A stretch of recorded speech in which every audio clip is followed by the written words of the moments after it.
మన అందరం ఎంతగానో ఎదురు చూస్తున్న వీకెండ్ రాకన్నా వచ్చేసింది. ఇంక వీకెండ్లో వచ్చిన నాగార్జున గారి కోసం అభిమానులతో పాటు హౌస్లో ఉన్న హౌస్ మెంట్స్ కూడా ఎంతగానో ఎదురు చూస్తారని చెప్పుకోవచ్చు.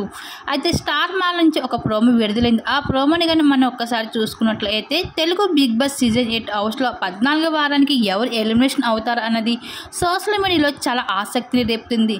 అయితే ఇప్పటికే ఈ వారానికి విష్ణుప్రియ ఎలిమినేషన్ అవుతాదని సోషల్ మీడియాలో చాలా వార్తలు అయితే వినిపిస్తున్నాయి. అయితే ఈ వారంలో అవినాష్ తప్ప మిగతా హౌస్ మెంట్స్ అందరూ కూడా నామినేషన్లో ఉన్నారు అనే సంగతి అందరికీ తెలిసిందే. ఇంకా ఓటింగ్ ప్రకారం చూసుకుంటే డేంజర్ జోన్లో ఉన్నది మాత్రం కంటెస్టెంట్స్ రోహిణి, విష్ణుప్రియ. అయితే రోహిణి, విష్ణుప్రియ 90% వీళ్ళిద్దరిలో ఒకరు మాత్రమే ఎలిమినేషన్ కావాలి. కానీ విష్ణుప్రియ ఎలిమినేషన్ అయినట్లుగా ఇన్ఫర్మేషన్ అయితే వచ్చింది.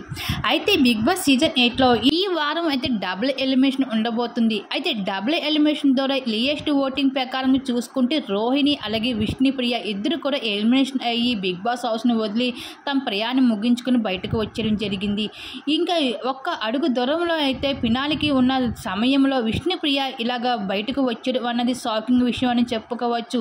టాప్ 5 కంటెస్టెంట్స్ అనుకున్న విష్ణుప్రియ అయితే ఎలిమినేషన్ అయ్యి హౌస్ నుండి బయటకు వచ్చేయడం జరిగింది. మరి విష్ణుప్రియ ఎలిమినేషన్ ఫేర్ అనుకుంటున్నారా, అన్ఫేర్ అనుకుంటున్నారా? మీ అభిప్రాయం తప్పకుండా కామెంట్ సెక్షన్లో షేర్ చేసుకోండి.